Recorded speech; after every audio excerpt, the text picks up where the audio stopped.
दोस्तों, सुज़लॉन एनर्जी की बात करें तो स्टॉक के अंदर फ्राइडे को तेजी कुछ बनी थी। ज़्यादा तेजी तो नहीं थी लेकिन पॉजिटिव क्लोजिंग हमने देखी है। अब यहाँ पे बहुत बड़ी अपडेट निकल के आ रही है।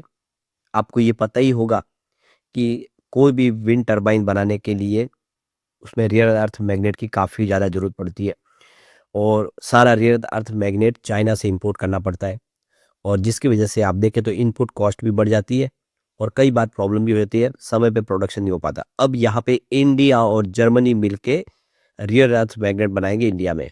तो पूरी अपडेट क्या है, इससे चाइना का जो इस समय जो पूरा का पूरा जो मार्केट में शेयर है वो किस तरह से इंडिया कम कर सकता है और इंडिया के लिए अपॉर्चुनिटी क्या है उसको समझेंगे। दूसरी तरफ चाइना ने एक बहुत बड़ी यहाँ पे अचीवमेंट कर दी है, बहुत बड़ी विंड टरबाइन बना दी है।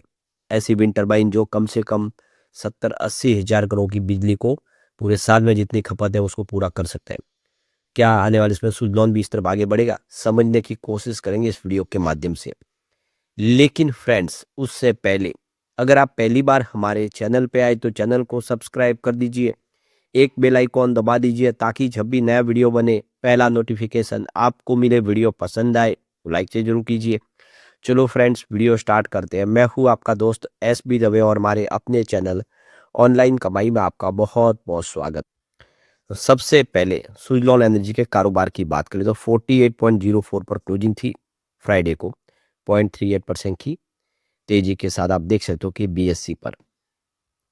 तो फिलहाल सुजलॉन का स्टॉक बहुत ज़्यादा कमजोर दिखाई दे रहा है, लेकिन यही स्टॉक एक समय कमाल कर रहा था। अब आप देखें तो पिछले 1 मंथ में यहाँ पे 10.48% के आसपास की निगेटिव हमें क्लोजिंग देखने को मिलेगी। यहाँ पे लॉस हुआ है लोगों को करीब 10% का। 3 मंथ के हिसाब से 19.73% के आसपास की गिरावट हो चुकी है स्टॉक के अंदर, काफ़ी बड़ी गिरावट है। और 1 ईयर की बात है यहाँ पे 12.87% के आसपास की गिरावट है। ओवरऑल अगर आप देखेंगे तो पिछले साल भर में जिसने निवेश किया है उसको काफ़ी नुकसान हो रहा है। लेकिन 3 ईयर के रिटर्न की बात करें तो 428% पॉजिटिव है, जो काफ़ी अच्छा है। यानी जो लॉन्ग टर्म निवेशक है उनको फायदा हो रहा है अभी भी अच्छा खासा। बात 5 ईयर की करें तो 630% का जबरदस्त रिटर्न दिया स्टॉक ने। क्योंकि स्टॉक आप देख सकते हो 2 रुपये के आसपास था कोविड काल में। वो स्टॉक काफ़ी अच्छा दौड़ा है, इस समय भी बेहतर है। लेकिन जो लोग 86 के आसपास फंस गए उनको नुकसान हो रहा है। ये स्टॉक आप देख सकते हो इस समय वहां से गिरते हुए 50 के आसपास आ गया, उससे नीचे आ गया, तो आप समझ ही सकते हो कि लॉस काफ़ी ज़्यादा हो रहा है। लेकिन इसके अंदर वो पोटेंशियल है कि स्टॉक फिर आने वाले समय बेहतर कर सकता। फिलहाल अच्छे अच्छे जो स्टॉक है जिनका रिजल्ट भी बेहतर है, फंडामेंटली भी अच्छी है, कर्ज मुक्त भी है, लेकिन फिर भी शेयर की प्राइस नीचे है। लेकिन आने वाले समय स्थिति बदलेगी तो सुजलॉन सबसे अच्छा पहले करने वाला साबित हो सकता है ये स्टॉक। अब यहाँ पे जो बड़ी अपडेट निकल के आ रही है, इंडिया के अंदर रियर अर्थ मैग्नेट का भंडार है और अब जर्मनी अपनी विंड टरबाइन की जो जरूरत को पूरा करने के लिए इंडिया के साथ में पार्टनरशिप करने का ऐलान किए। और आप देख सकते हो कि इस पार्टनरशिप के बाद ऑफशोर विंड कैपेसिटी के लिए जो भी रियर अर्थ मैग्नेट की आवश्यकता है, जो अब अभी तक सिर्फ चाइना से इंपोर्ट किया था, सारे का सारा देखें तो बाजार चाइना के पास है, लेकिन अब इंडिया के अंदर मैन्युफैक्चरिंग हब बनाने की तैयारी कर रहे हैं जर्मनी और इंडिया मिलके। तो फिलहाल आप देखो कि चाइना का सबसे बड़ा यहाँ पे स्टेक है, लेकिन 30 क्रिटिकल मिनरल्स की यहाँ पे खोज हुई है जिनमें रियर अर्थ मैग्नेट मिलने की संभावना। तो यहाँ पे देखो कि बहुत सारे जो रियर अर्थ मैग्नेट के जो यहाँ पे संभावना बन रही है, जिसके माध्यम से बहुत सारी इंडस्ट्री जिसमें सेमीकंडक्टर इंडस्ट्री, रिन्यूएबल एनर्जी और विंड टर्बाइन जैसी कंपनियों के लिए बेनिफिट हो सकता है। इसके अलावा डिफेंस सेक्टर और एरोस्पेस के लिए भी काफ़ी ज़्यादा पॉजिटिव संभावना बन सकती है। इंडिया इस समय अपना 90% जो भी आधे रियर अर्थ मैग्नेट है वो चाइना से इंपोर्ट करता है। स्पेशली इंडिया की जो ऑटोमोबाइल इंडस्ट्रीज है उसके लिए काफ़ी ज़्यादा रियर अर्थ मैग्नेट की आवश्यकता होती है जो चाइना से पूरा किया जाता है। तो इंडिया की तरह देखें तो जर्मनी भी इस समय पूरी तरह से चाइना पे डिपेंडेंट है जो भी उसके रियर अर्थ मैग्नेट की आवश्यकता को पूरा करने के लिए। यहाँ पे देख सकते हो कि ज़्यादा करके उनको स्पेशली ऑफशोर विंड के लिए रियर अर्थ मैग्नेट की आवश्यकता होती है जो उनको चाइना से खरीदना पड़ता है। तो ये देख सकते हो कि ऑफशोर विंड के लिए जो विंड टर्बाइन इंस्टॉलेशन में सबसे ज़्यादा जो बड़ा रोल होता है वो आप देख सकते हो कि इसमें रियर अर्थ मैग्नेट का होता है। तो यहाँ पे एक देख सकते हो कि जॉइंट डिक्लेरेशन किया गया है इंडिया और जर्मनी के बीच में स्ट्रेटेजिक पार्टनरशिप के लिए। दोनों मिलकर अब रियर अर्थ मैग्नेट पे काम करेंगे। तो इस पार्टनरशिप के माध्यम से देखें तो यहाँ पे कोलैबोरेशन जो करे उसमें यहाँ पे प्रोसेसिंग, रिसाइकलिंग और जॉइंट वेंचर्स के माध्यम से जर्मनी और थर्ड कंट्रीज मिलके यहाँ पे अब देखो कि नए जो है रियर अर्थ मैग्नेट की खोज करेंगे जिसके माध्यम से ग्रीन हाइड्रोजन से लेके और भी ग्रीन सस्टेनेबल डेवलपमेंट के लिए पार्टनरशिप की है। तो कुल मिला के एक ज़बरदस्त पार्टनरशिप है, इससे दोनों मिलके ग्रीन एनर्जी सेक्टर में आगे बढ़ेंगे। वैसे इंडिया ने भी आप देखो जनवरी 2025 में यहाँ पे national critical minerals mission launch किया है और इस मिशन का जो मकसद है रियर अर्थ मैग्नेट को मैन्युफैक्चरिंग करना, उसको आगे बढ़ाना, उसकी खोज करके। तो ये देख सकते हो कि बजट जो है $4 बिलियन का यहाँ पे नवंबर 2025 में सैंक्शन किया गया था। कैबिनेट की तरफ से 7,280 करोड़ रुपीज़ की रकम सैंक्शन की गई है। तो इसके माध्यम से जो मैन्युफैक्चरिंग की जाएगी रियर अर्थ परमानेंट मैग्नेट की, तो कुल मिला के देख सकते हो कि शुरुआत हो चुकी है। आने वाले समय हमारे पास रियर अर्थ मैग्नेट आएगा, जो रिन्यूएबल सेक्टर के लिए भी काफ़ी ज़्यादा आवश्यक है।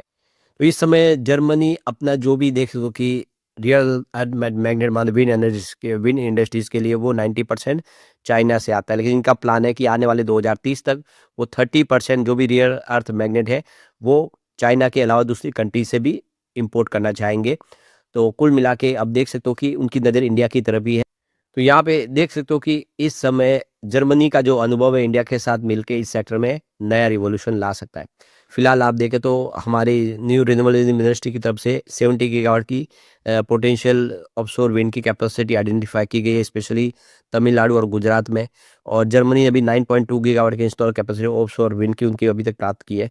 तो दोनों के लिए फायदे का सौदा होगा अगर ये खोज आगे बढ़ती है। तो आप देख सकते हो कि इससे चाइना की जो भी इस समय एक बाजार में जो पकड़ है वो उसको कम किया जा सकता है।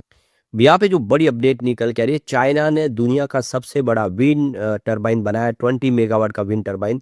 और इस विंड टरबाइन के माध्यम से करीब करीब 44,000 घर को बिजली मिल सकती है एक विंड टरबाइन से।